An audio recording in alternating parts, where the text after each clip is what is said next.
There is a lot of lawn clippings and comfrey underneath this material that I just put on top, but I just brought in a bunch of livestock bedding that's laden with not only manure and urine, but it's heavily infested with maggots right now, and these chickens are coming through and they're just working it.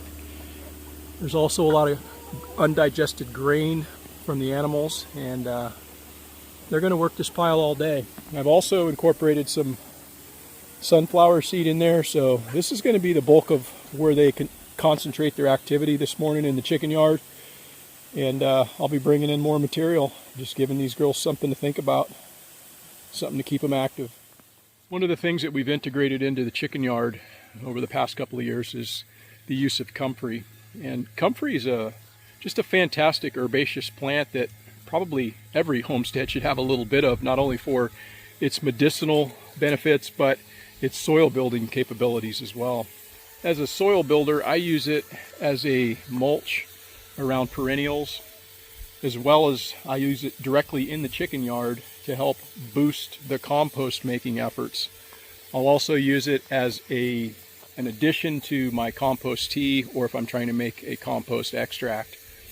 It's just a fantastic, really prolific herbaceous plant. Let me flip things around here and I'll show you what I've got basically lining the chicken yard. Yeah, all of this comfrey here's been planted just outside of the perimeter of the chicken yard. And the girls like to reach through and snack on that at their leisure. But this was harvested, cut to the ground probably about 3 weeks ago. And you can already see the growth that we've got here as it's come back. This, as I'm moving forward, this is along the chicken tunnel, and this was harvested about, maybe 4 days ago. And a lot of this that was cut has been put around some of these trees and other perennials that I've got in here, just as a mulch. All this is going to get harvested out. Now this can either be fed directly to livestock. Again, chickens will like to snack on this, pigs will eat it. Ruminants really love it, sheep, goats, cattle. These chickens are going to continue to browse and enjoy themselves on top of the pile, not only snacking on this comfrey, but getting whatever else is deep within this soil. And as I come around this and turn this pile, they're going to get very interested in it. Now bear in mind that this pile was probably about this high this morning when I came around it with a pitchfork, much in the way that I'm doing right now. And they've been working it all day, kicking it down, mixing and blending, looking for snacks, looking for soil life.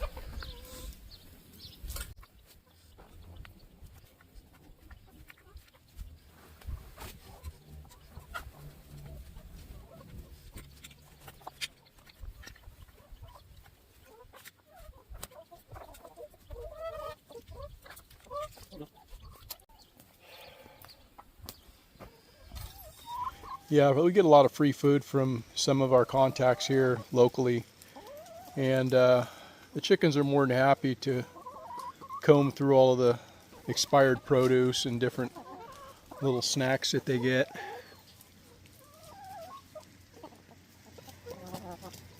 And these girls are 2022 vintage, and I just ordered 50 more chicks today.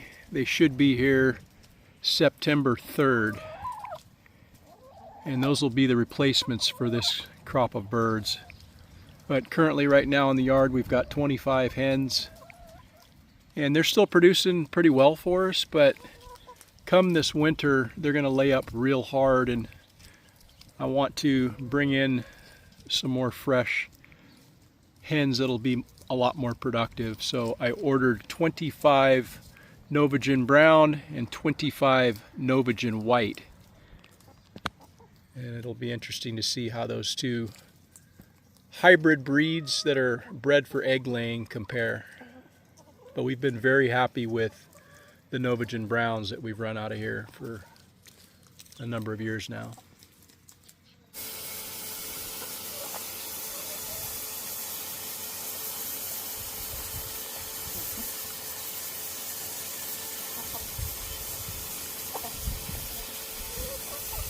And so now these are just on their second year, but you can see how happy some of these trees are.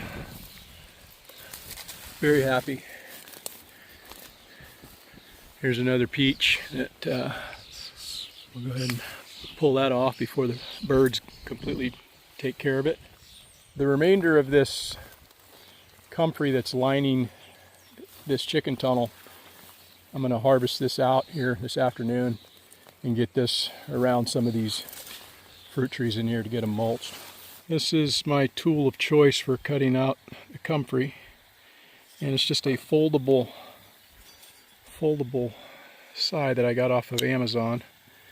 Pretty useful little tool, and yeah, this is some more that I've just harvested and using it as a mulch around the base of some of these fruit trees.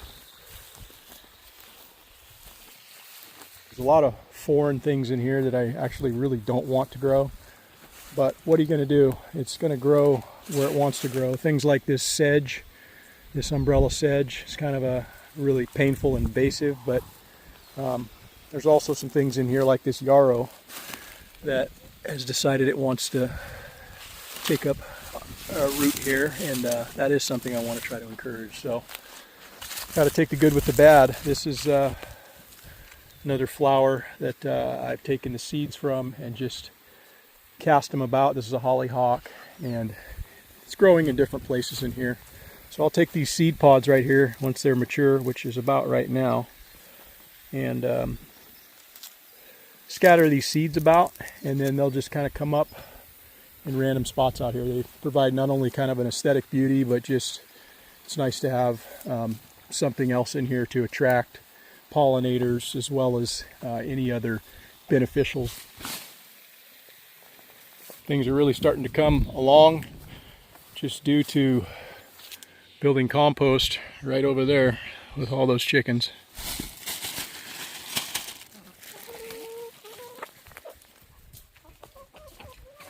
Essentially it's all finished compost. The stuff down at this end of the chute is the oldest, so I'm going to be pulling from here today and sifting some of this compost so I can get it over into some of my raised beds.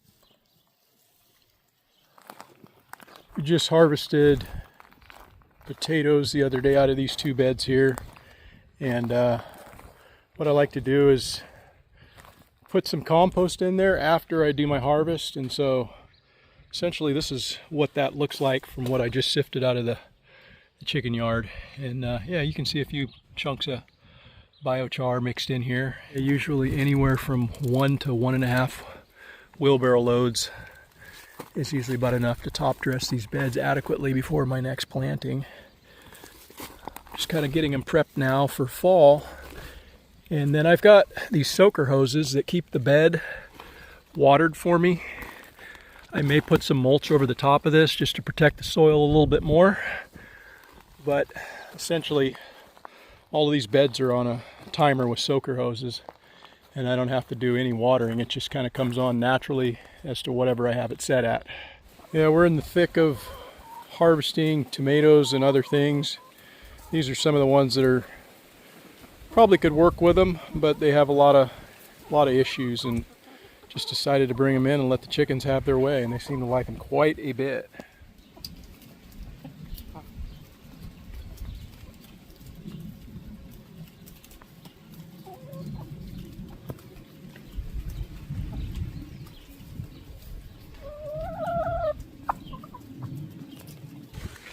I apologize for the wind noise, but wanted to showcase this tree. This is a Pakistan mulberry that I planted in the chicken yard. It's going on its 3rd season, and it's far surpassed my expectations. I had no idea that this tree would be this productive and that it would grow as well as it's grown, but it's really been the beneficiary of sitting right here in the chicken yard in all this compost. I've pruned this tree so that the majority of everything that gets harvested can be done from me standing directly at ground level. But you can see here the different colors that the berries are taking on as they go through their various different stages of ripeness.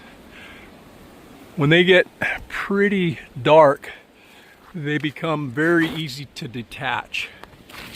And really all you need to do is to essentially kind of touch them and they come right off in your fingers. Now the real benefit to these chickens is the berries that fall to the ground that we don't get to in time, the chickens certainly get to enjoy. A good representation of the size of this tree is, there's my arm.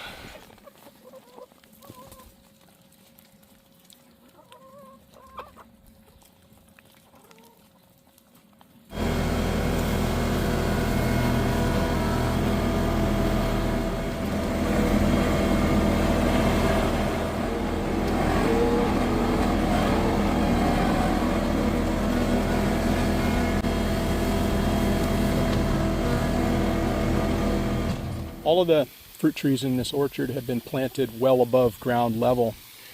They've been placed on top of a mound in this fashion, and what that allows is the water to shed away from the roots so that they don't become waterlogged, and then as the trees develop, they're going to seek the water out and they'll tap down deeper into the soil. And so they started on compost, and then I just brought in, for these younger trees that I planted this year, these are some 3 different varieties of cherry that I've got here on the back end of this orchard. And I just brought in a good bit of wood chips to help mulch and to retain all that moisture. And then, of course, as the year goes on, I'm going to be bringing in more compost from the chicken yard, putting it on here, and then, of course, I always want to keep it well mulched. But these were all whips, actually, when I first planted them, and they're developing pretty nicely here in their new space.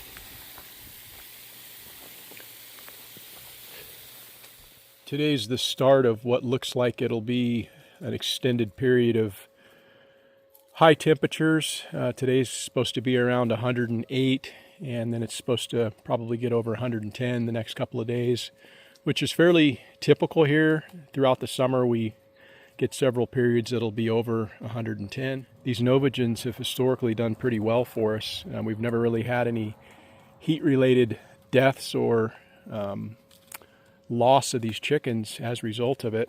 They become fairly inactive when it's this hot. There's still some of them that are up, moving around, and they've got their tongues hanging out, some of them, and then like that one over there, and then that one there, you can see kind of how they, in order to cool their body temperature, they hold their wings out a little bit when it gets this hot. Just like that one right there. But I'm going to turn the water on for them so that they've got a little bit of reprieve.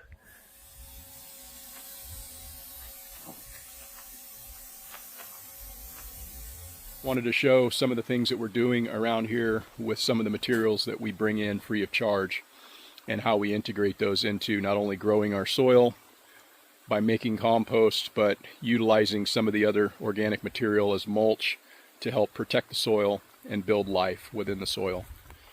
So thanks for watching, and please consider subscribing to the channel. We'll see you in the next video.